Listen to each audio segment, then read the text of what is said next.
أعوذ بالله من الشيطان اللعين الرجيم. بسم الله الرحمن الرحيم. الحمد لله رب العالمين بارئ الخلائق أجمعين، والصلاة والسلام على جميع الأنبياء والمرسلين، سيما من سمي في الآفاق بأحمد وفي الأرض بأبي القاسم محمد.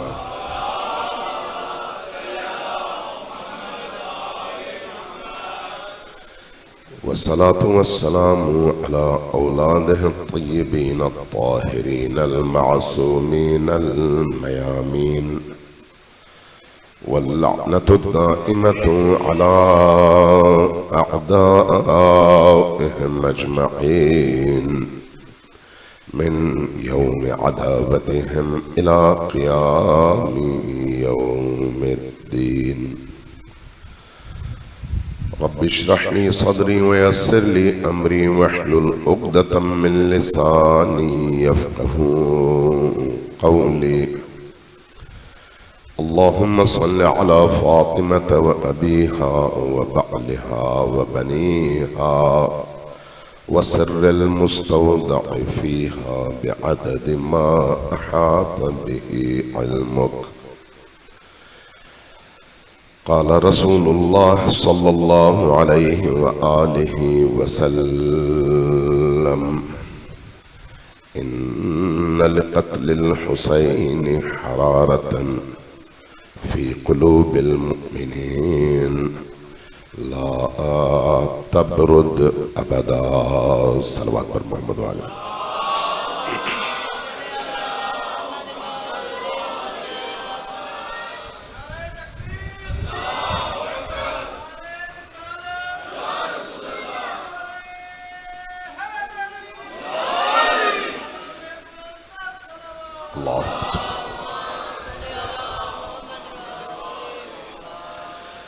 اللہ تبارک و تعالیٰ آپ کی اس عزاداری کو، مجلس امام حسین علیہ السلام کو اور آپ کی اس مجلس میں آمد کو اپنی بارگاہ میں شرف قبولیت عطا فرمائے.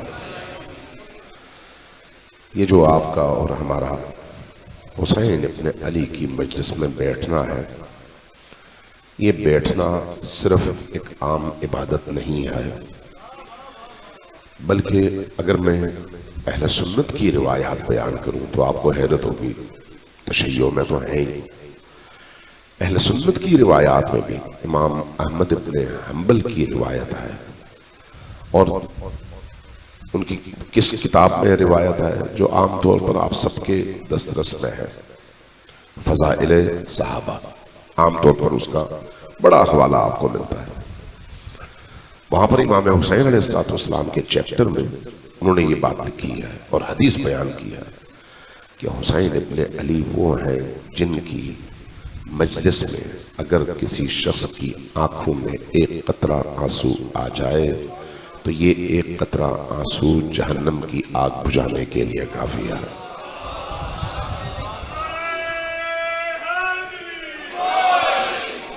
اسی طرح حدیث بیان ہوئی ہے کہ اگر مجلس حسین میں کوئی شخص بیٹھتا ہے تو اس کی حیثیت وہی ہے جو ایک روزہ رکھنے والے شخص کا مسجد میں بیٹھنا ہے. روزہ رکھنے والا شخص جب روزہ رکھتا ہے تو رسول کریم کا فرمان روشن اور فرمان نورانی ہے. فرمایا کہ اس کی سانسیں تسبیح کہلاتی ہیں، اس کا سونا بھی عبادت کہلاتا ہے. اسی طرح حسین ابن علی کے ذکر کی مجلس میں اگر کوئی شخص بیٹھ کر سانسیں لیتا ہے تو اس کی سانسیں اللہ کی بارگاہ میں تسبیح شمار ہوتی ہیں. اندازہ لگائیے کتنی عظیم مجلس ہے یہ، کتنی بڑی عبادت ہے یہ. عبادات کے بہت سارے رستے ہیں، لیکن ہر عبادت انسان کو ایک طرح سے اوپر لے کر نہیں جاتی. عبادات کے مدارج ہیں، درجات ہیں. یہ یاد رکھیے کہ اللہ تبارک و تعالیٰ تک پہنچنے کا سب سے سریع، سب سے تیز، سب سے نورانی اور سب سے مؤثر رستہ ایک ہی ہے، اور اس رستے کا نام ولایت علی و آل علی ہے. اگر کوئی شخص اس رستے پر گامزن ہو جائے تو وہ تیزی کے ساتھ اللہ کی طرف سفر شروع کر دیتا ہے. دو چیزیں میں بیان کرتا ہوں آپ کی خدمت میں. صلوات بھیجیے پر محمد و آل محمد.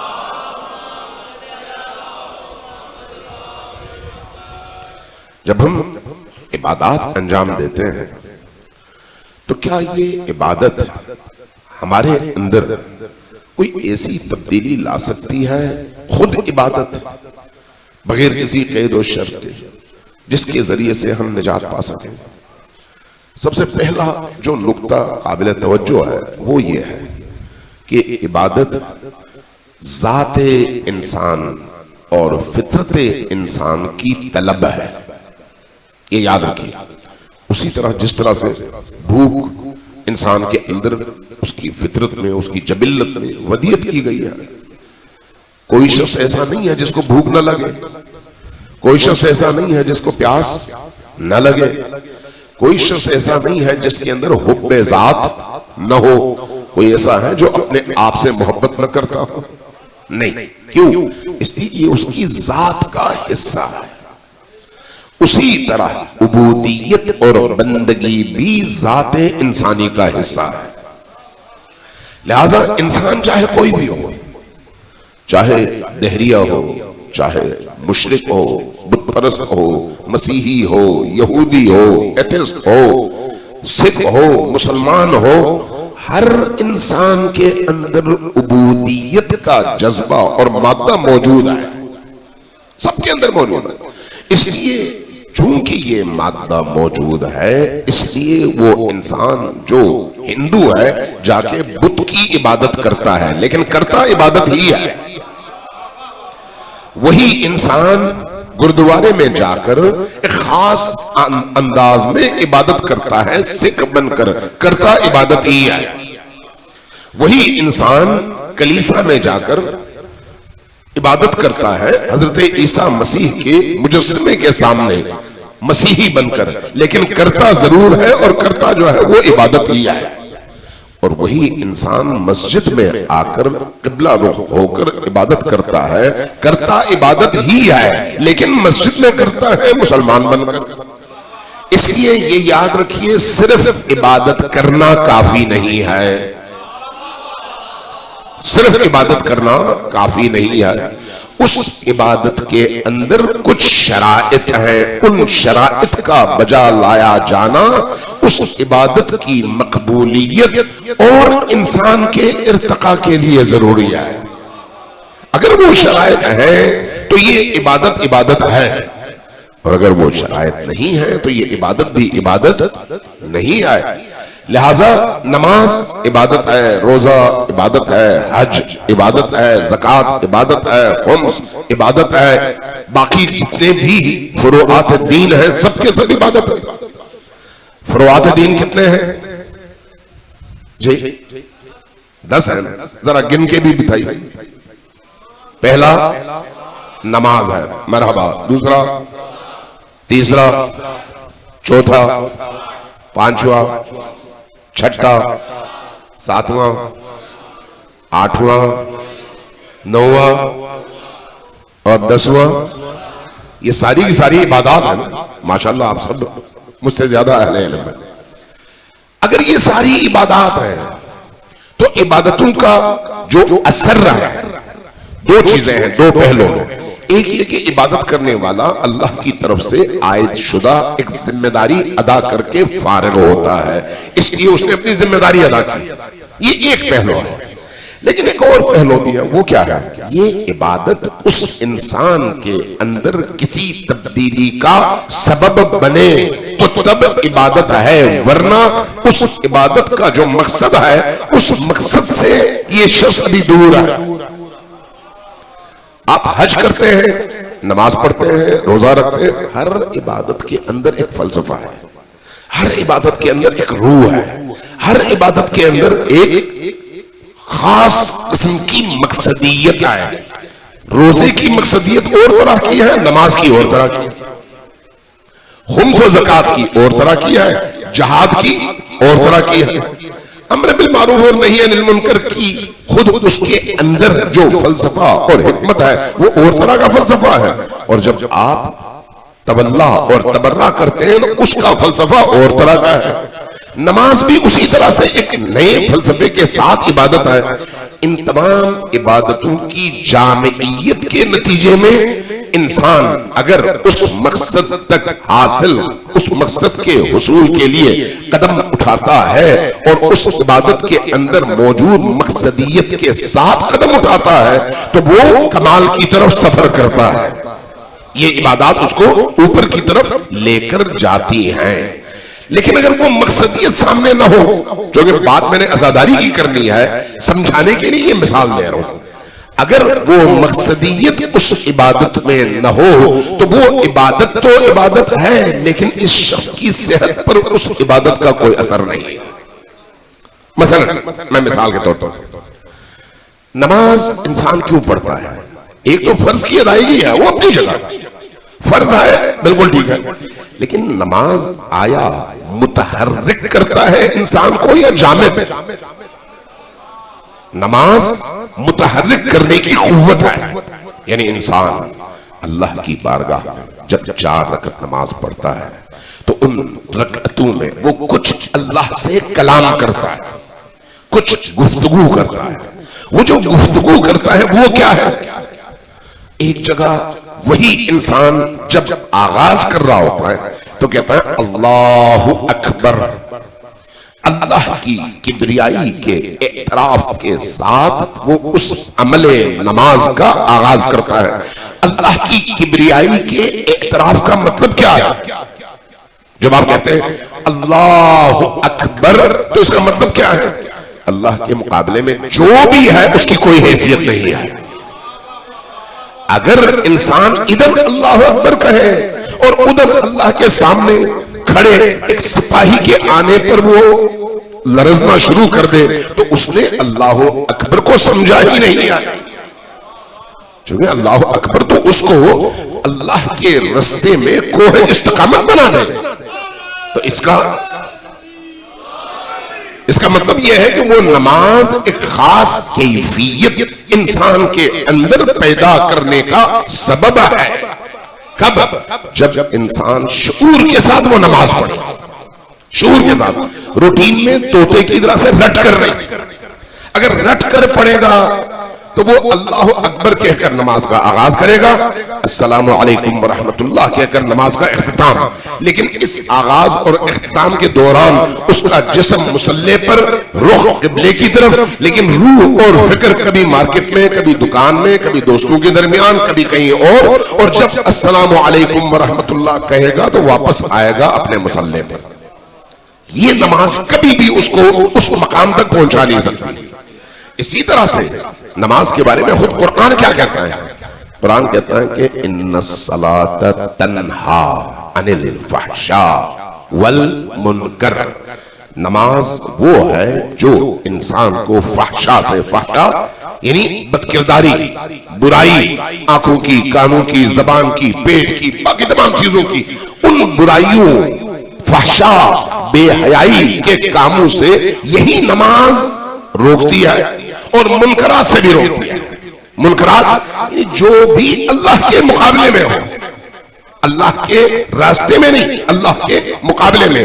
اس لیے یزید اپنے دور کا سب سے بڑا منکر ہے، یزید اپنے دور کا سب سے بڑا منکر ہے، اور اگر کوئی شخص نماز پڑھتا ہو تو اس منکر کے مقابلے میں کھڑا نہ ہو سکے تو اس کی نماز میں وہ قوت ہے ہی نہیں۔ اب یہی آیت دیکھ لیے، ان الصلاۃ تنہا عن الفحشاء والمنکر، منکر سے بھی انسان کو روکتی ہے نماز اور فحشاء سے بھی روکتی ہے۔ تو اگر فحشاء سے روکتی ہے تو کیوں روکتی ہے؟ تب جب آپ جو کچھ نماز میں کر رہے ہیں اس پر آپ کا ایمان ہو اور آپ کو یقین ہو. آپ جب اللہ کی بارگاہ میں کھڑے ہوتے ہیں کہتے ہیں اہدنا الصراط المستقیم صراط الذین انعمت علیہم. مجھے ترجمہ کرنے کی ضرورت نہیں، آپ سب کو پتا ہے ترجمے کا، چونکہ ٹائم کم ہے، میں چاروں زیادہ باتیں کر جاؤں. جب آپ کہتے ہیں اہدنا الصراط المستقیم، صراط مستقیم پر میری ہدایت فرما، صراط الذین انعمت علیہم، ان کی راہ جن پر تو نے اپنی رحمتیں نازل کی، اپنی نعمتیں نازل کی، غیر المغضوب علیہم، وہ نہیں جن پر تو نے اپنا غضب نازل کیا، والضالین، وہ نہیں جن جو گمراہ ہوئے. جو اس پورے عالم میں ہدایت کا سرچشمہ ہے اور جن کو اللہ نے اپنی رحمتوں اور نعمتوں کا مظہر بنایا ہے اور جن کے طفیل ہر مخلوق کو اللہ کی رحمت بھی اور اللہ کی نعمت بھی ملتی ہے، وہ کون ہے جن کے رستے پر چلنے کا آپ وعدہ کرتے ہیں اور اللہ سے دعا کرتے ہیں؟ علی اور آل علی. اب اگر اس رستے پر چلنے کا اللہ سے رستہ مانگتے ہیں، دعا بھی کرتے ہیں اور کمٹمنٹ بھی کرتے ہیں، اور پھر مسجد سے نکلنے کے بعد چلتے اس رستے پر ہیں جو مغضوب علیہم کا رستہ ہے، تو پھر اس نماز نے ہمیں کچھ بنایا یا نہیں بنایا؟ اس نماز نے ہمیں کچھ دیا یا نہیں دیا؟ اس کا مطلب ہے ہر عبادت کے اندر یہ روح موجود ہے. حج ہی کو لے لے، روزے کو لے لے، روزے میں آپ کیا کرتے ہیں؟ روزے میں آپ سخت ترین گرمی میں پیاس، بھوک، تمام تر سختیاں آپ کے سامنے ہوتی ہیں. آپ کے فریج میں پانی بھی ہوتا ہے، ٹھنڈا پانی بھی ہوتا ہے، غذائیں بھی ہوتی ہیں، سب کچھ آپ کی آنکھوں کے سامنے ہے، لیکن آپ سوچتے بھی نہیں ہیں کہ اس غذا میں سے تھوڑا سا دن کے وقت کھا لیں افطار سے پہلے. سوچتے بھی نہیں ہیں. کبھی آپ نے سوچا کہ آپ فریج کی طرف بڑھیں، فریج کھولیں، اٹھائیں، ایک دفعہ سوچیں کہ میں کھا لوں، پھر کہیں نہیں مجھے نہیں کھانا چاہیے؟ کبھی آپ نے سوچا بھی نہیں ہوگا. کیوں؟ اس لیے کہ وہاں پر آپ کو یقین ہے کہ اس سے آپ کا روزہ نہیں رہے گا اور اللہ غضبناک ہوگا. لیکن وہی انسان، اللہ نے اس کو جھوٹ بولنے سے بھی تو منع کیا تھا، اللہ نے اس کو غیبت کرنے سے بھی منع کیا تھا، اللہ نے اس کو حرام دیکھنے سے بھی منع کیا تھا. لیکن جب انسان معاشرے میں قدم رکھتا ہے تو وہاں پر وہ ایمان، وہ باور کیوں نہیں ہے کہ انسان ادھر جس حرام سے بچتا ہے باہر نکل کر بھی اسی حرام سے بچے؟ اس لیے کہ روزہ اپنی روح کے مطابق ہمارے وجود کو اللہ کی طرف پرواز دینے سے قاصر رہا. اس لیے روزے میں ہم نے یہ کیا، روزے سے باہر نکلے تو وہی انسان اور وہی اعمال. اس لیے ہر عمل کے اندر حکمت ہے، ہر عمل کے اندر فلسفہ ہے، ہر عمل کے اندر ایک تاثیر ہے. میں اس میں زیادہ طولانی نہیں کرتا ورنہ ساری مجلس سے گزر جائے گی. عزاداری سید الشہداء کے اندر بھی ایک حکمت ہے. وہ حکمت کیا ہے؟ عزاداری عام طور پر آپ ماشاءاللہ پڑھے لکھے لوگ ہیں، عزاداری کے بارے میں کسی سے بھی پوچھ لیں، کسی عالم سے پوچھ لیں، کسی فقیہ سے پوچھ لیں، کسی امام معصوم سے پوچھ لیں، کسی امام کی حدیث تلاش کر لیں.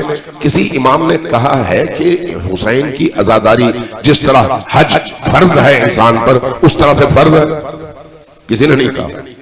کسی نے کہا کہ عزاداری جس طرح نماز 5 اوقات میں فرض ہے اس طرح سے عزاداری بھی فرض ہے؟ کسی امام نے نہیں کہا.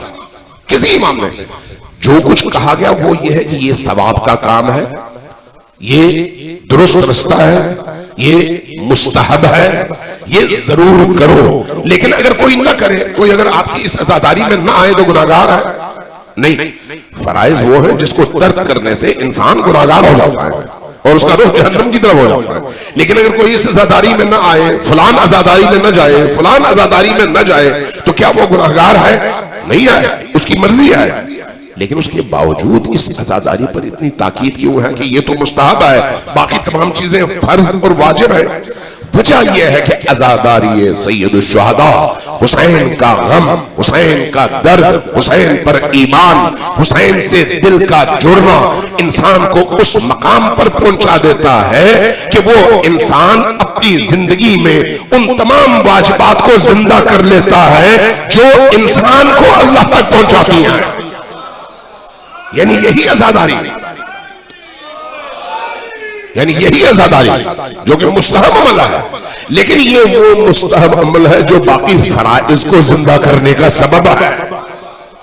نماز اگر زندہ ہوتی ہے تو اسی عزاداری کے ذریعے سے، حج اگر زندہ ہو سکتا ہے تو اسی عزاداری کے ذریعے سے، دین اگر زندہ ہو سکتا ہے تو اسی عزاداری کے ذریعے سے، دل اگر زندہ ہو سکتا ہے تو اسی عزاداری کے ذریعے سے، روح اگر زندہ ہو سکتی ہے تو اسی عزاداری کے ذریعے سے، فکر انسانی میں اگر حیات کی شعائیں آپ کو نظر آ سکتی ہیں تو تب جب انسان حسین ابن علی سے جڑے، اور حسین سے جڑنے کا بہترین رستہ آپ کی سوگواری اور آپ کی عزاداری ہے.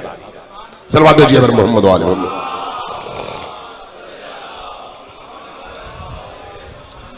اس لیے عزاداری سید الشہداء کے جو آثار ہیں وہ مادی بھی ہیں اور معنوی بھی ہیں، فکری بھی ہیں، قلبی بھی ہیں، اور معاشرتی اور سماجی بھی ہیں.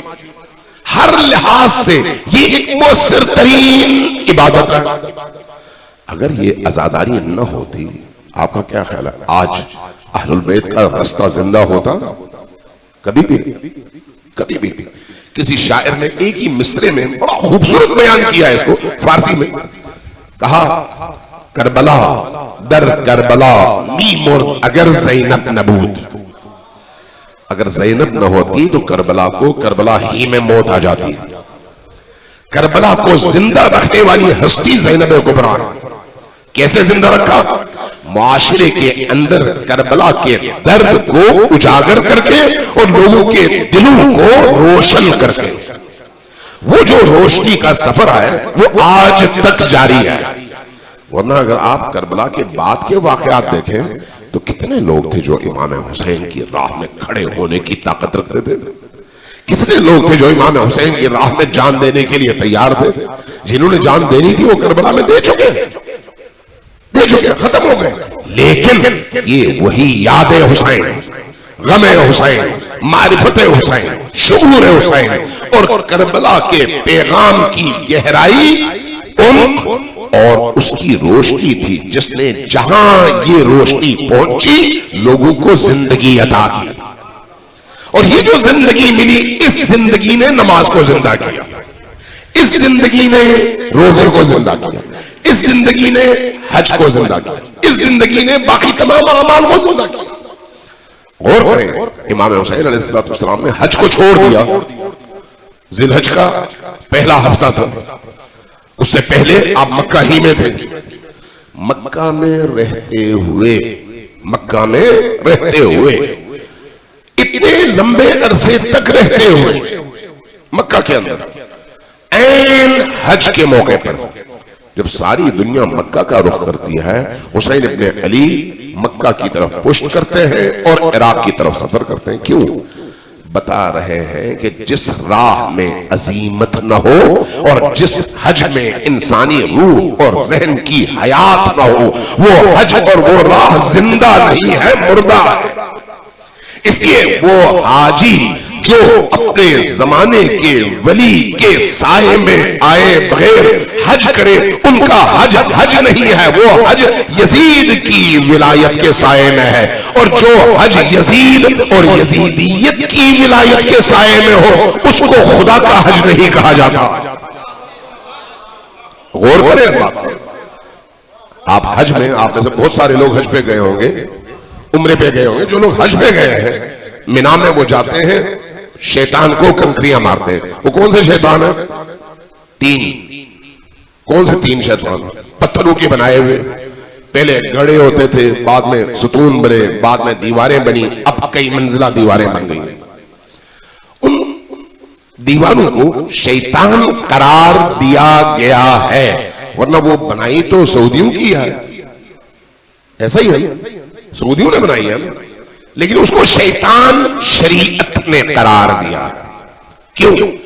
علامت، سمبولک چیز ہے، علامت ہے. اس علامت کا کیا مطلب ہے کہ اگر تم احرام پہن کر منا کے میدان میں پہلے اللہ کی بارگاہ میں لبیک کہہ کر آتے ہو تو پھر منا میں جا کر ان شیاطین کو پتھر مارتے ہوئے یہ ذہن میں رکھنا اللہ کی بارگاہ میں لبیک کا مطلب دوسروں کے سامنے لبیک کہنے سے خود کو روکنا ہے. اور جب اللہ کے سامنے لبیک کہو تو پھر اللہ کے دشمنوں کے مقابلے میں طاقت کے ساتھ کھڑے ہو جاؤ اور ہر ابلیس کو کنکریاں مارو. اور ان ابلیسوں کا نمائندہ وہاں پر 3 شیاطین کی علامتیں موجود ہیں. جب اپنے وطن میں واپس آؤ، اپنے معاشرے میں جو بھی شیطان کے مقام پر کھڑا ہو اور رحمانی قوتوں کے مقابلے میں استقامت کرے، اس کو اسی طرح سے کنکریاں بھی مارو، پتھر بھی مارو، جوتے بھی مارو، پوری طاقت کے ساتھ اس طاغوت کے سامنے کھڑے ہو جاؤ جو رحمان کے سامنے کھڑا ہے. اور یہ ہے حج کا اثر اور حج کا پیغام. جس طرح نماز کا پیغام ہے، جس طرح روزے کا پیغام ہے، اسی طرح سے اس حج کا بھی پیغام ہے. عزاداری کیا کرتی ہے؟ عزاداری روح کی تطہیر کرتی ہے. عزاداری یعنی انسان کے قلب کے ان جذبات کو حسین ابن علی سے جوڑنا. حسین ابن علی کے اندر اتنی کشش اللہ نے رکھی ہے کہ اگر انسان حسین ابن علی علیہ السلام کے قریب پہنچے تو وہ کشش اس کو جذب کرے اور حسین سے جوڑ دے. عزاداری ہے سید الشہداء، امام حسین سے جڑنے کا پلیٹ فارم ہے، جڑنے کا پلیٹ فارم ہے. مقناطیس کا میگنیٹ کا میدان ہو، جس چیز کو بھی آپ لوہے کی دھات ہو سامنے رکھیں گے وہ مقناطیس کا میدان اس کو اپنی طرف کھینچے گا، مقناطیس اس کو اپنی طرف کھینچے گی. حسین ابن علی کی عزاداری وہی مقناطیسی گراؤنڈ ہے جس کے اندر حسینیت کی روشنی ہوگی. حسین ابن علی کی کشش اس کو اپنی طرف کھینچے گی. جب کھینچے گی تو یہ شخص میگنیٹ ہی کے اس کشش کی طرح سے لوہا جس طرح سے جا کر میگنیٹ سے جڑتا ہے، یہ شخص اور انسان بھی حسین سے جڑے گا. یہ جڑنا کس معنی میں ہے؟ توجہ دیجیے فکری والے، ذرا توجہ. یہ جڑنا کس معنی میں ہے؟ جب وہ لوہا جس کو آپ نے باہر رکھا ہوا ہے اس کو آپ کچھ بھی کریں وہ لوہا ہے، لیکن جب اسی لوہے کو آپ مقناطیس سے جوڑتے ہیں تو اس کے بعد وہ لوہا نہیں رہتا، مقناطیس بن جاتا ہے. اب اگر کوئی اور لوہا لائے تو وہ لوہا اس دوسرے لوہے کو اپنی طرف کھینچتا ہے، جوڑتا ہے. وہی اثر جو اس نے مقناطیس سے لیا ہے اگلے لوہے میں منتقل کرتا ہے، خود بھی مقناطیس بن جاتا ہے اور اپنے ارد گرد کے دیگر دھات کو بھی مقناطیس بنا دیتا ہے.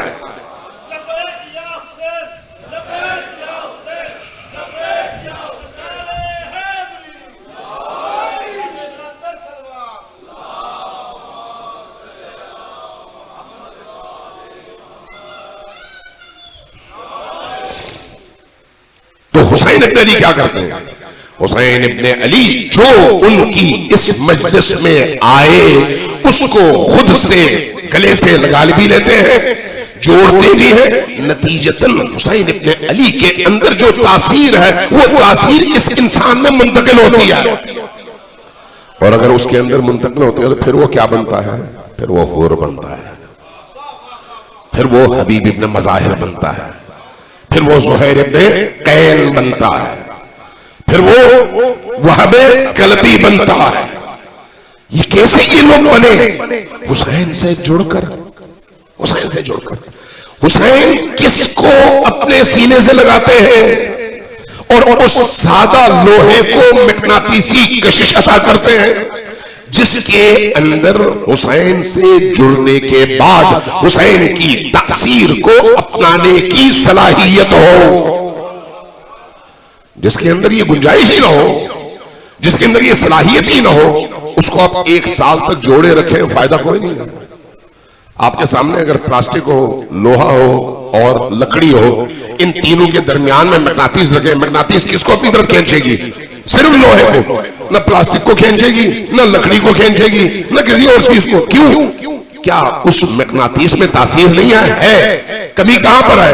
اس چیز میں جو اس کے اندر مغناطیس کی کشش کو جذب کرنے کی صلاحیت نہیں ہے۔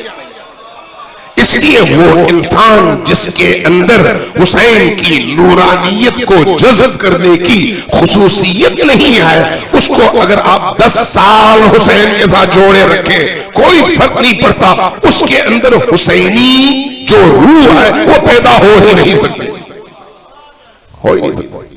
اور اگر کسی کے اندر نور ہو تو ایک چنگاری کافی ہے، ایک چنگاری۔ حر کے اندر نور تھا، ایک چنگاری نے حر کو حر بنا دیا۔ زہیر بن قین کے اندر چنگاری تھی، ایک چنگاری نے زہیر کو زہیر بنا دیا، زہیر کو زہیر بنا دیا۔ کیسے؟ کیا ہمارے اندر بھی وہی اصول کار فرما ہے؟ یعنی ان عزاداریوں میں صرف شرکت کافی نہیں ہے جب تک حسین کی اس تطہیر کی راہ ہمارے اندر طہارتوں کا سفر شروع نہ کرے۔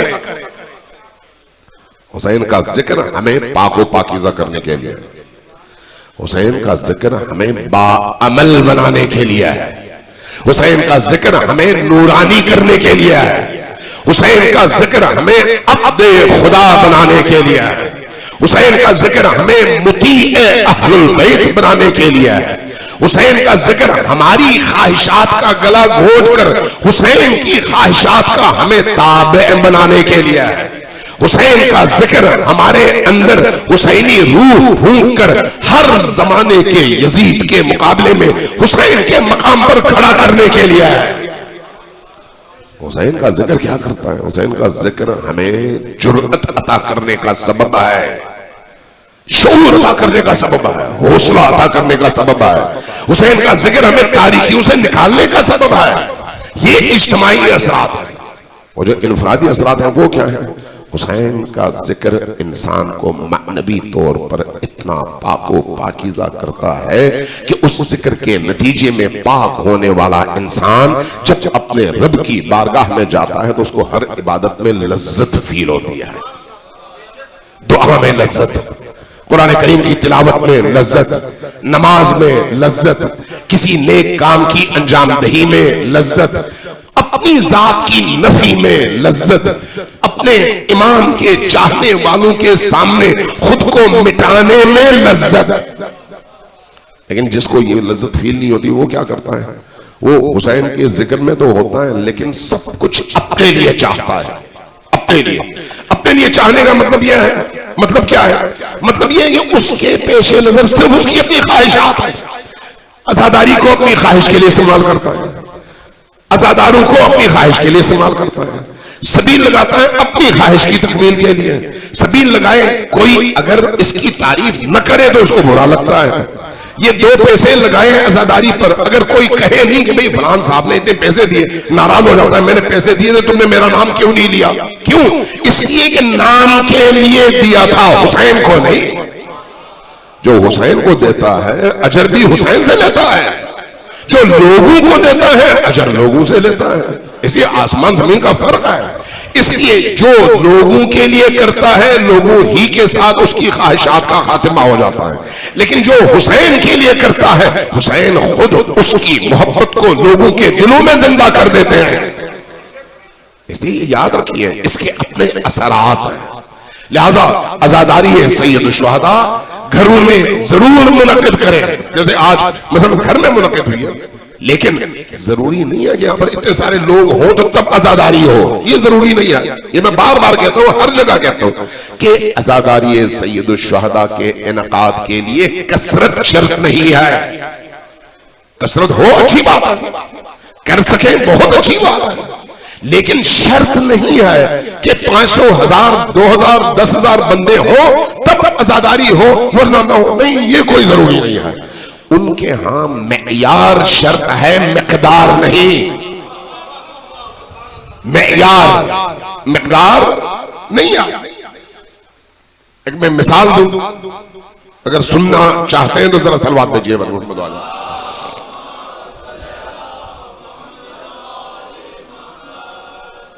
ایک دفعہ پھر ذرا اونچی آواز سے صلوات دیجیے.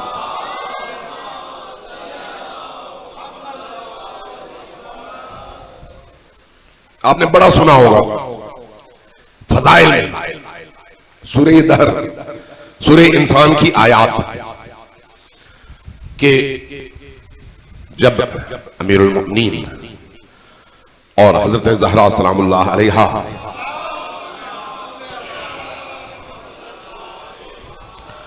امام حسن اور امام حسین ان تمام ہستیوں نے نیت کی، یہ دو بچے بیمار ہوئے، ان بیماروں کی شفا یابی کی نیت کی اور نظر مانی کہ اگر یہ بچے ٹھیک ہو جائیں تو ہم یتیم کو ہم اللہ کی بارگاہ میں دوسروں کو کھلائیں گے، 3 دن روزہ رکھیں گے.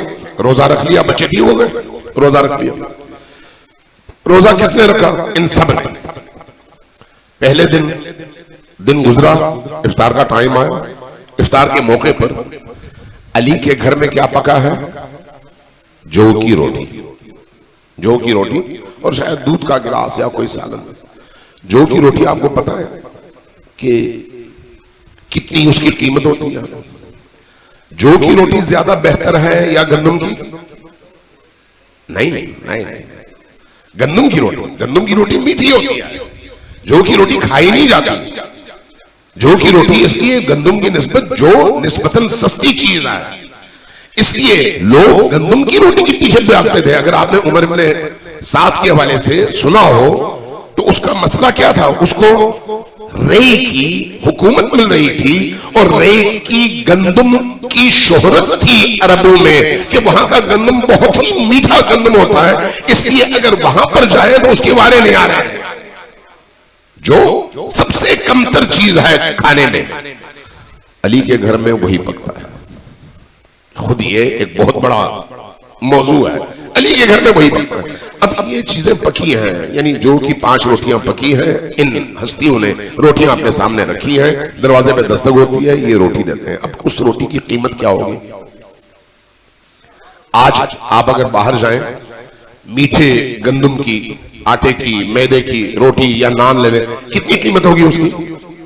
جی 15 سے 20 روپے. آپ اگر کسی فقیر کو 20 روپے کا نوٹ دیں نا، وہ منہ موڑ لیتا ہے، کہتا ہے اس 20 روپے میں کیا آتا ہے، شرم کرو، کوئی 100 کا نوٹ دو. یعنی مقدار کے لحاظ سے دیکھیں اتنا کم. کیا وجہ ہے کہ اس گھرانے کے لوگ جب پہلی شب، دوسری شب، تیسری شب عین افطار کے موقع پر مسکین کو، یتیم کو، اسیر کو خود نہ کھا کر وہ روٹی دیتے ہیں، تو اللہ تبارک و تعالی سورہ دہر، سورہ انسان میں کم از کم 18 آیتیں نازل کر کے ان کے مقام اور ان کے مرتبے کو بیان کرتا ہے.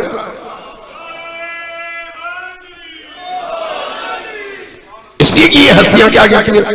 انما نطعمکم لوجہ اللہ، ہم نے تمہیں یہ جو کھانا کھلایا ہے یہ اس لیے نہیں کہ اپنی تسلی کریں، نہیں، لوجہ اللہ، صرف اور صرف اللہ کی خاطر. انما نطعمکم، ہم نے تمہیں کھانا کھلایا ہے لوجہ اللہ، لا نرید منکم جزاء ولا شکورا، ہمیں تمہاری طرف سے شکریہ کی توقع بھی نہیں ہے. شکریہ ادا نہ کرو، شکریہ ادا نہ کرو. لا نرید منکم جزاء، اور تم سے کسی اجر کے خواہاں بھی نہیں ہے کہ کل تم ہماری حمایت کرو. نہیں، نہ تمہاری حمایت چاہیے، نہ تمہارا شکریہ چاہیے، نہ تمہاری طرف سے کوئی جزا چاہیے. تم سے کچھ نہیں چاہیے، اگر چاہیے تو اللہ سے چاہیے، اس لیے کہ ہم نے صرف اللہ کے لیے یہ کام کیا ہے. جب وہ یہ کرتے ہیں، اللہ کی قرآن اتارتا ہے اس گھرانے کی فضیلت کے لیے. یہ صرف اس گھرانے کے لیے تو اصول نہیں ہے، اصول تو سب کے لیے ہے. لہذا اگر عزاداری سید الشہداء میں کوئی شخص آتا ہے، عزاداری کا انعقاد کرتا ہے، تو اگر یہ عزاداری اپنی خواہش کی تسکین کے لیے ہے تو پھر اپنے ساتھ عزاداری گئی، لیکن اگر حسین ابن علی کے لیے ہے تو مقدار شرط نہیں ہے، کثرت شرط نہیں ہے، تعداد شرط نہیں ہے، لوگوں کا آنا شرط نہیں ہے۔ اگر صرف اسی گھر کے 4 افراد 5 افراد مل کر بیٹھ کر زیارت عاشورہ پڑھ لیں، زیارت وارثہ پڑھ لیں، 2 قطرے آنسو بہا لیں، حسین کی بارگاہ میں سلام کر لیں اور اخلاص کے ساتھ کریں تو یہ عزاداری سب سے بڑی نعمت ہے اللہ کی بارگاہ۔ اور یہ عزاداری گھر کو نورانی کر دیتی ہے، دلوں کو نورانی کر دیتی ہے، آنکھوں کو نورانی کر دیتی ہے، کانوں کو نورانی کر دیتی ہے، ذہنوں کو نورانی کر دیتی ہے۔ اگر رزق کی تنگی ہے تو اس تنگی کو دور کرتی ہے، اگر گھر میں نحوست ہے تو نحوست کو ختم کر دیتی ہے۔ بے نور اور تاریک گھروں کو نورانی کرنے کا ذریعہ بلب نہیں ہے ذکر حسین اور آل حسین۔ اس لیے یاد رکھیں، عزاداری ہے سید الشہداء انسانوں کے دلوں کو بھی روشنی عطا کرتی ہے اور معاشرے کو بھی روشنی عطا کرتی ہے، معاشرے کو بھی زندگی عطا کرتی ہے اور انسانوں کے شعور اور ان کے ادراک اور ان کے فہم میں بھی اضافے کا سبب بنتی ہے۔ اس لیے عزاداری سید الشہداء کی روح کو سمجھیں۔ اس لیے یہ یاد رکھیں کہ عزاداری کبھی بھی لڑائی جھگڑے کا سبب نہیں بن سکتی، کبھی بھی۔ اگر بنتی ہے تو اس کا مطلب یہ ہے کہ یا جھگڑنے والے دونوں فریق حسین سے لا تعلق ہے، دونوں، یا ایک فریق لا تعلق ہے اور دوسرا حق پر ہے۔ چونکہ حق اور حق کے درمیان کبھی جھگڑا نہیں ہوتا، یہ اصول ہے۔ حق اور حق کبھی نہیں لڑ سکتے، حق اور باطل لڑیں گے یا باطل اور باطل لڑیں گے، حق اور حق کبھی بھی لڑ نہیں سکتے۔ اس لیے یاد رکھیں 1,24,000 انبیاء ہیں، 1,24,000۔ خمینی ابو چکن یہ فرمایا کرتے تھے کہ اگر وہ سارے کے سارے انبیاء ایک شہر میں 1,000 سال زندگی گزارے، ایک شہر میں 1,24,000 انبیاء، کبھی ایک دفعہ بھی ان کے اندر جھگڑا پیدا نہیں ہوگا۔ کیوں؟ اس لیے کہ وہ اللہ کے عبد ہیں، ان کا ہر کام اللہ کے لیے ہے۔ جس کا ہر کام اللہ کے لیے ہو تو جن کا رخ کعبۃ اللہ کی طرف ہو وہ آپس میں نہیں ٹکراتے، وہ آگے کی طرف بڑھتے ہیں۔ جس کا رخ حسین کی طرف ہو وہ آپس میں نہیں ٹکرا سکتے، وہ آگے بڑھتے ہیں۔ اس لیے جس کے دل میں حسین کی محبت ہے، حسین سے عقیدت ہے، حسین کا تقدس ہے، حسین کا درد ہے، وہ کبھی بھی حسین کے کسی محب سے لڑنے کا سوچ بھی نہیں سکتا۔ کیسے ہو سکتا ہے؟ آپ کے بچے کو اگر کوئی چاہتا ہو تو کیا آپ کے دل میں اس کے لیے بغض کی کیفیت پیدا ہوتی ہے؟ کبھی بھی نہیں، کبھی بھی نہیں۔ آپ کے کسی بچے کو چاہنے والے کے لیے بھی آپ کے دل میں محبت اور نرمی کے جذبات پیدا ہوتے ہیں۔ یہ تو حسین ابن علی ہے، جس کے دل میں حسین ابن علی کی محبت پیدا ہو وہ شخص ہر اس شخص کا محبوب بنتا ہے جس کے دل میں حسین کی محبت ہے، ہر اس شخص۔ لیکن اگر ٹکراؤ ہے تو پھر سمجھ لیجئے ٹکراؤ حسین کی وجہ سے نہیں ہے، مفادات کی وجہ سے، حسین کی وجہ سے نہیں ہے، خواہشات کی وجہ سے ہے، حسین کی وجہ سے نہیں ہے، دنیا طلبی کی وجہ سے ہے، حسین کی وجہ سے نہیں ہے، دکانداری کی وجہ سے ہے، عزاداری کی وجہ سے نہیں ہے، بلکہ یہ عزاداری نہیں ہے، دکانداری ہے۔ دکانداری لڑاتی ہے، عزاداری جوڑتی ہے۔ دکانداری میں آپ فائدہ اور نقصان دیتے ہیں، عزاداری میں بھی فائدہ اور نقصان دیتے ہیں، لیکن اس فائدے اور نقصان میں عزاداری اور دکانداری میں ایک فرق ہے، وہ یہ کہ عزاداری میں انسان دے کر فائدہ لیتا ہے، دکانداری میں لے کر فائدہ تلاش کرتا ہے۔ اس لیے دکانداری میں لوٹتا ہے، عزاداری میں لٹاتا ہے۔ اس لیے اس لیے عزاداری میں سارا سال انسان محنت کر کے پیسے جوڑ کر خرچ کرتا ہے ایک دن، اور اگر کوئی تبرک لے نیاز لے نہ کھائے تو انسان کو الگ ہوتا ہے، کاش یہ کھا لیتا مجھے خوشی ہوتی۔ جبکہ دکانداری میں دوسروں کی روزی بھی چھیننے کی کوشش کرتا ہے کہ میں زیادہ لوٹوں دوسرے کو کم ملے۔ دکانداری اور عزاداری میں آسمان زمین کا فرق ہے۔ لہذا عزاداری زبان کو پاک کرتی ہے، عزاداری آنکھوں کو پاک کرتی ہے، عزاداری سماعتوں کو پاک کرتی ہے، عزاداری دل کو پاک کرتی ہے، عزاداری گھر کو پاک کرتی ہے، عزاداری حسینیہ اور امام بارگاہ کو پاک کرتی ہے، عزاداری عزادار کو پاک کرتی ہے، عزاداری حتیٰ اس کے جسم پر پڑنے والے خاک اور گرد و غبار کو نہ صرف پاک کرتی ہے بلکہ اس عزاداری کے نتیجے میں اس کے جسم پر پڑنے والی اس خاک میں شفا کے اثرات پیدا کرتی ہے۔ مٹی ہے لیکن خاک شفا، مٹی ہے لیکن خاک شفا ہے۔ ہم عام طور پر خاک شفا کس کو کہتے ہیں؟ کربلا کی مٹی، کربلا کی بھی حسین ابن علی علیہ السلام کے قبر اتھر کی مٹی کو، اس کو ہم کیا کہتے ہیں؟ خاک شفا۔ لیکن آپ کو پتا ہے یہ میں ایسی ہوا میں نہیں بات کر رہا، صلوات بھیجیے محمد والے۔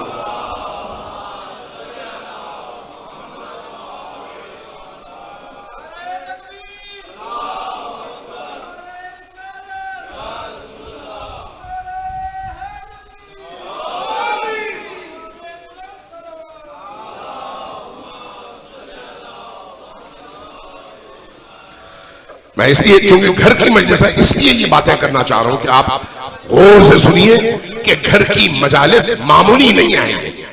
البتہ جیسے میں نے پہلے عرض کیا کہ گھر کی مجلس کا مطلب یہ نہیں بہت زیادہ اہتمام ہو تو تب مجلس ہو، اہتمام جتنا ہو سکتا ہے کریں، لیکن اگر کوئی نہ کر سکے تو کوئی غریب ہے نہیں کھلا سکتا، کوئی غریب ہے نیاز نہیں پکا سکتا، تو کیا وہ عزاداری اس کے لیے رستہ کھلا ہوا نہیں ہے؟ کھلا ہوا۔ ثواب کا تعلق مقدار سے نہیں نیت سے ہے، نیت سے۔ نیت پاکیزہ رکھیں۔ آپ کے گھر میں صرف 4 بندے بیٹھے ہوں، آپ 2 جملے عزائے حسین پر بیان کریں، سنیں، آنسو بہائیں، کافی ہے۔ اور وہ جو عزا ہے وہ مقبول درگاہ ہے حسین ابن علی ہے۔ صلوات بھیجیے پر محمد والے۔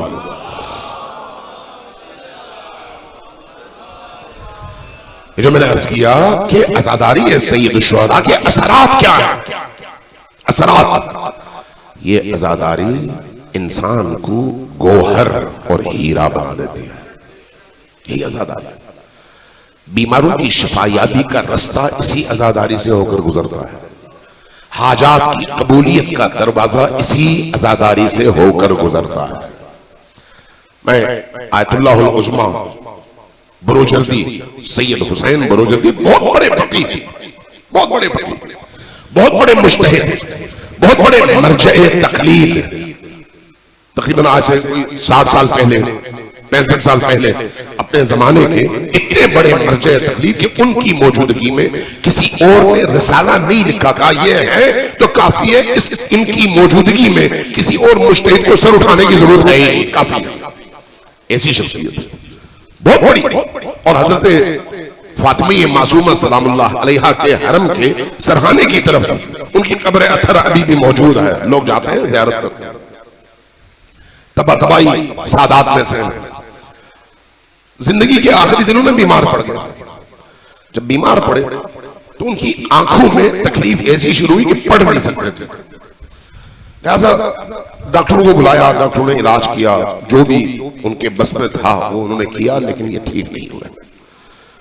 تو ڈاکٹر نے کہا کہ اب آپ سے ریکویسٹ ہے کہ اپنی ان آنکھوں کا استعمال نہ کریں، پڑھیں نہیں، چونکہ آپ پڑھیں گے تو آپ کی آنکھیں بالکل ختم ہو جائیں گی۔ مسلسل پانی بہتا، کہا ٹھیک آپ لوگ جائیں، چلے گئے۔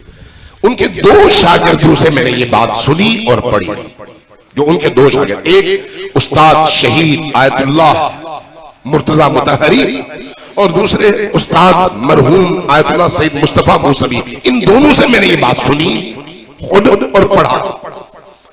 کہتے ہیں کہ زندگی کے آخری چند سال تھے، جب ڈاکٹروں نے جواب دے دیا تو محرم آیا وہ اپنے گھر سے شاگردوں کے ساتھ نکلے، کہے کہ آؤ حرم حضرت معصومہ میں پہنچے، جہاں پر لوگ تاسوعہ یعنی 9 محرم اور 10 محرم کو عزادار بن کر، سوگوار ہو کر، کالے کپڑے پہن کر، وہاں پر رسم ہے اپنے جسم پر گارا مل کر، مٹی مل کر، سر پر مٹی ڈال کر اس طرح سے آتے ہیں بی بی کی بارگاہ میں پرسہ دینے کے، پرسہ دیتے ہوئے گزر جاتے ہیں اور جا کر پھر نہا دھو کے نماز پڑھتے ہیں اور اس کے بعد گھروں کو رخصت ہو جاتے ہیں، یعنی پرسے کے لیے حرم کا رخ کر ماتے ہیں کہ وہ آئے حرم کے سامنے کھڑے ہو گئے، یہ جو پرسدار تھے آئے ماتم کرتے ہوئے گزرے، یہ حضرات بھی علماء اور یہ مرجع تقلید آیت اللہ العظمیٰ بروجردی یہ بھی سینے پہ ہلکے ہلکے ماتم کرتے رہے۔ جب یہ سارے عزادار گزر گئے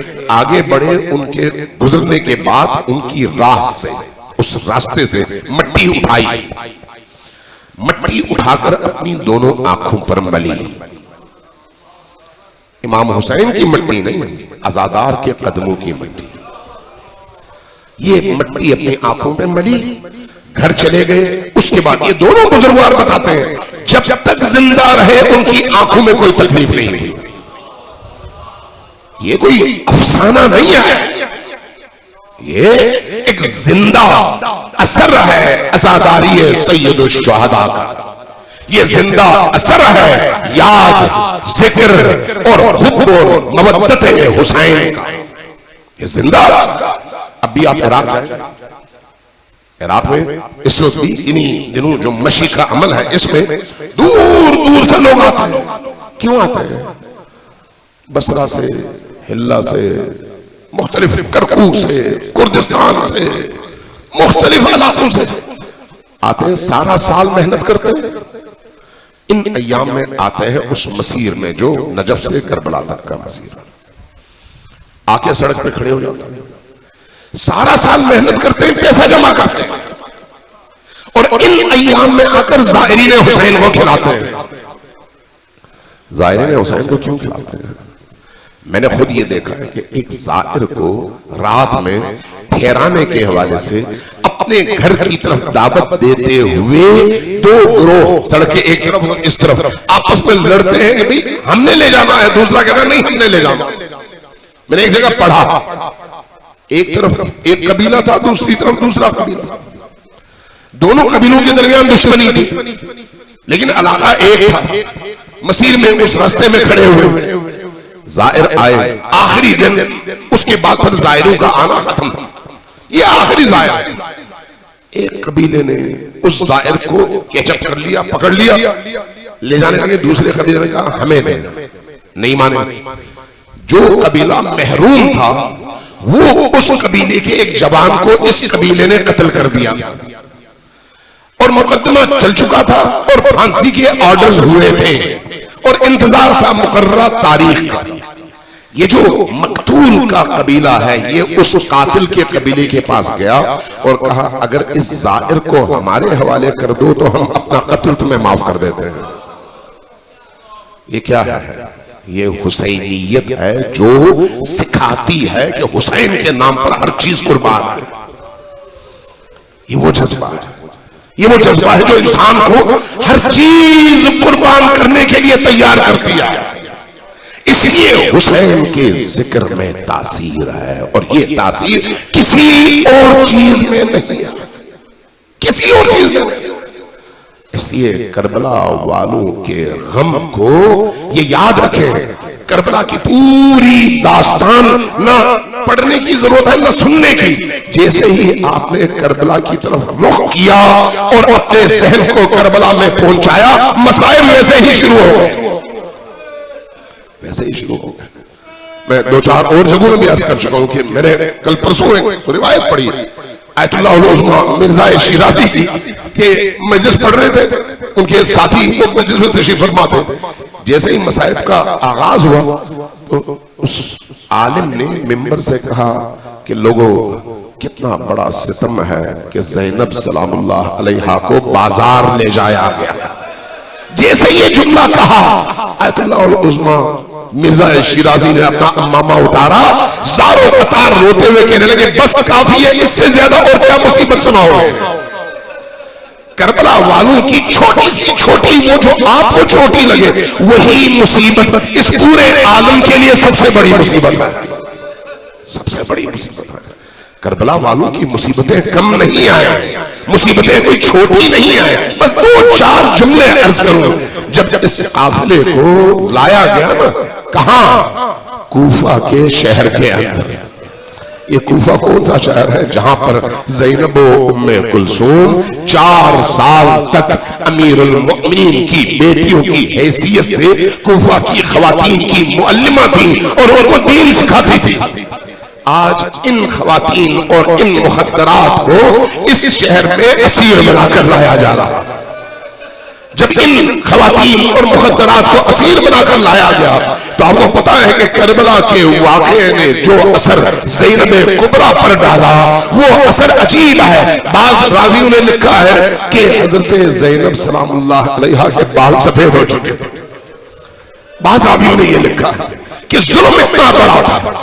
جب عصر عاشور کے بعد, شام غریبہ کے بعد یہ جو رات کٹی, اس ایک رات میں جو کیفیت تھی وہ کیا تھی کہ سحر کے موقع پر جب بی بی نماز کے لیے اٹھی تو کھڑے ہو کر نماز نہ پڑھ سکی بلکہ بیٹھ کر نماز شب پڑھی. وجہ یہی کہ اتنی بڑی مصیبت تھی کہ اس مصیبت کے نتیجے میں ٹوٹ گئی تھی, لیکن حوصلے نہیں ٹوٹے, عزم نہیں ٹوٹا, غیرت موجود تھی, ہمت موجود تھی. جب ان قافلے والوں کو شہر میں داخل کیا گیا تو اب شہر سجایا جا چکا تھا اور جو اموی تھے وہ اس انداز میں تیاری کر کے آئے ہوئے تھے اور ہر طرف سے عجیب انداز میں ان بیویوں کا استقبال ہو رہا تھا. جو مومن لوگ تھے وہ رو بھی رہے تھے, جو مومن تھے لیکن خاموش تماشائی تھے وہ رو بھی رہے تھے. اسی طرح سے ایک روتے ہوئے گروہ پر بعض مورخین نے لکھا ہے, دیکھا ایک خاتون چند کنیزوں کی جھرمٹ میں آگے بڑھی, اس کے ہاتھ میں ایک تشت تھا, کہا کہ یہ غریب اور لاچار اسیر ہیں, لاؤ یہ ان کو کھجوریں کھلا دے, بھوکے ہیں, ان بھوکوں کو کچھ نہ کچھ کھلا کر ثواب حاصل کریں. لہذا جب قریب آئی تو کھجور دینے لگی بچوں کو. ایک کھجور کا دانا حضرت سکینہ کے ہاتھ میں آیا. جیسے ہی آیا ادھر سے کہا بیٹی یہ ہماری طرف سے صدقہ ہے کھا لو. جیسے ہی صدقے کا نام سنا بی بی کی آواز بلند ہوئی, میری بیٹی سکینہ یہ صدقہ پھینک دو, ہم پر صدقہ حرام ہے. یہ جیسے ہی آواز اٹھی وہ ہاتھ کا کھجور نیچے گر گیا. جیسے ہی گرا اس خاتون نے دیکھا اور پوچھا کہ من این انتم, اے مخدرہ خاتون آپ کہاں سے ہیں؟ جیسے ہی کہا کہاں سے ہیں, آپ کا سر جھکا ہوا ہے, کہا ہم مدینہ سے ہیں. جیسے ہی کہا مدینہ سے ہیں ایک دفعہ چونکی, کہا مدینہ سے ہیں, مدینہ کے کس قبیلے سے ہیں؟ کہا کہ ہم قریش میں سے ہیں. قریش میں سے, قریش میں بہت سارے طائفے ہیں, آپ کا تعلق کس طائفے سے ہے؟ ہمارا تعلق بنی ہاشم سے ہے. جیسے ہی کہا بنی ہاشم سے ہے, ایک دفعہ چونکی اٹھی, روتے ہوئے کہنے لگی بنی ہاشم میں میرے مولا حسین بھی تھے, بنی ہاشم میں میری مالکن حضرت زینب بھی تھی. اگر ایسا ہے تو آپ یقیناً جانتی ہوں گی کہ ان کا کیا حال ہے. جیسے ہی یہ کہا زینب سلام اللہ علیہا نے سر اٹھایا, ام حبیبہ کیا اب تم بھی پہچاننے سے انکار کر دو گی؟ میں ہی تو زینب ہوں, اور یہ جو نیزے کے اوپر چڑھا ہوا سر ہے یہ میرے حسین کا سر ہے, دوسرے نیزے پر جو چڑھا ہوا سر ہے میرے بھائی عباس کا سر ہے, تیسرے نیزے پر جو چڑھا ہوا سر ہے میرے بیٹے علی اکبر کا سر ہے. یہ ہم ہیں آل رسول جن کو آج کوفہ میں اس طرح سے داخل کیا گیا.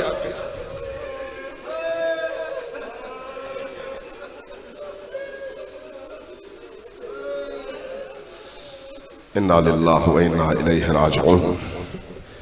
وسيعلم الذين ظلموا أي منقلب ينقلبون.